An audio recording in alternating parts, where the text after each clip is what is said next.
Right now, Gaza is facing its darkest hour. The UN says famine is unfolding as we speak.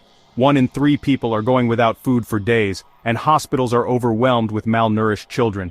Ceasefires come and go, but the violence continues. Israel's government just voted to expand the war, and any hope of a new ceasefire is stuck in endless negotiations.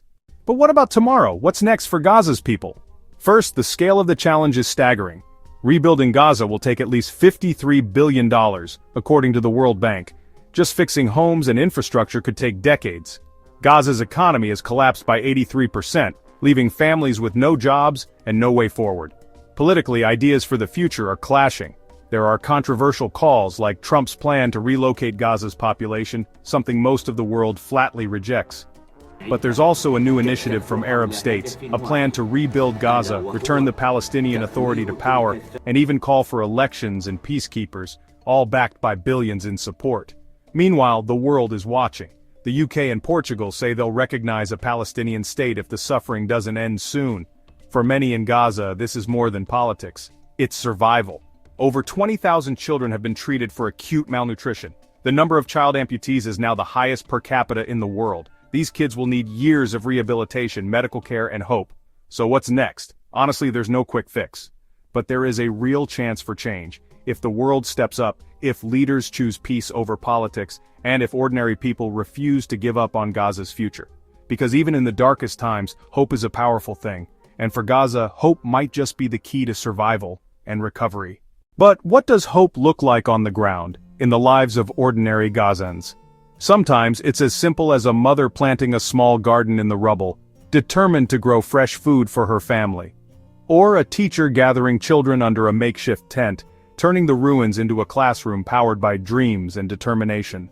Meet Ahmed, a young man who lost his home but not his spirit. With the help of local volunteers, he's building solar-powered lanterns, bringing light to families who have lived in darkness for months. Or Fatima, who organizes art workshops for children, using creativity to heal invisible wounds. These stories aren't rare. Across Gaza, people are finding ways to rebuild, to support each other, and to keep hope alive. International aid organizations, local charities, and everyday citizens are coming together, proving that even in crisis, community can be a powerful force. For every heartbreak, there's a story of resilience. For every loss, there's an act of kindness. The road ahead is long, but these small sparks of hope, multiplied by thousands, show that Gaza's story is not just one of struggle, but of strength, courage, and the unwavering will to survive. While the people of Gaza continue to demonstrate remarkable resilience, the question of what comes next remains deeply tied to decisions made beyond its borders. Israel's government has put forward a range of official plans and statements regarding Gaza's future, each reflecting a complex mix of security concerns, humanitarian considerations, and political realities. In the short term, Israeli officials have emphasized their focus on dismantling militant infrastructure and preventing future attacks. Press conferences featuring Prime Minister Benjamin Netanyahu and Defense Minister Yoav Gallant have repeatedly stated that Israel will not allow a return to the status quo ante, referencing intentions to eliminate threats along the border and maintain strict security controls. Policy documents outline continued border monitoring, restrictions on certain goods, and the establishment of buffer zones, measures intended to address immediate security risks. Looking ahead, long-term strategies remain a subject of debate within Israel's cabinet and among international partners.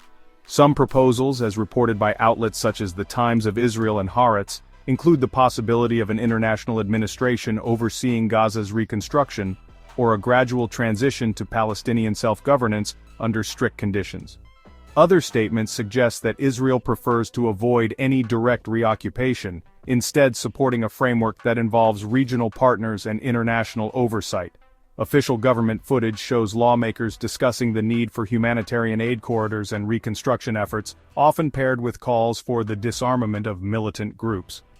Maps and policy briefings highlight both the logistical challenges and the political sensitivities involved in any long-term solution. Despite the frequent press releases and policy announcements, much remains uncertain.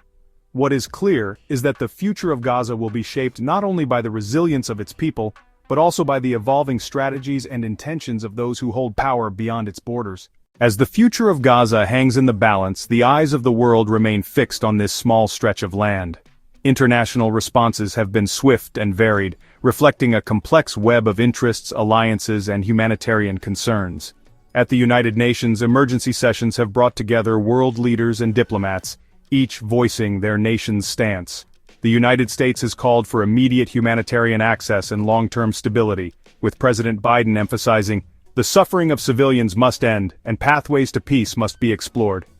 Meanwhile, the European Union has pledged millions in reconstruction aid, with footage showing European leaders at summits discussing coordinated relief efforts and the need for a political solution. Regional actors, including Egypt and Qatar, have played pivotal roles in brokering ceasefires and opening humanitarian corridors. Egyptian officials are frequently seen at border crossings, overseeing the delivery of food, medical supplies, and fuel into Gaza. Qatar's public statements highlight ongoing financial commitments to rebuild schools and hospitals, often in coordination with the United Nations and other agencies. Arab League meetings have produced joint declarations demanding an end to the blockade and greater support for Palestinian self-determination. In parallel, Turkey and Jordan have dispatched aid convoys and medical teams, underscoring calls for international solidarity. International organizations, including the Red Cross and UNICEF, are on the ground, distributing essential supplies and working to restore basic services. Visuals of trucks loaded with relief goods and teams setting up emergency shelters reflect the scale of the humanitarian response. Yet, diplomatic divisions remain. While some nations urge restraint and negotiation, others focus on security concerns or express skepticism about the prospects for lasting peace. The result is a chorus of voices, sometimes in harmony, sometimes discordant, each shaping the narrative and the practical realities facing Gaza's people. Through international summits, press conferences, and the steady arrival of humanitarian aid, the world's engagement in Gaza's future is clear. What remains to be seen is how these global efforts will translate into concrete improvements for those living amid uncertainty and hope. If you found this video helpful, please like and subscribe for more updates and stories from around the world.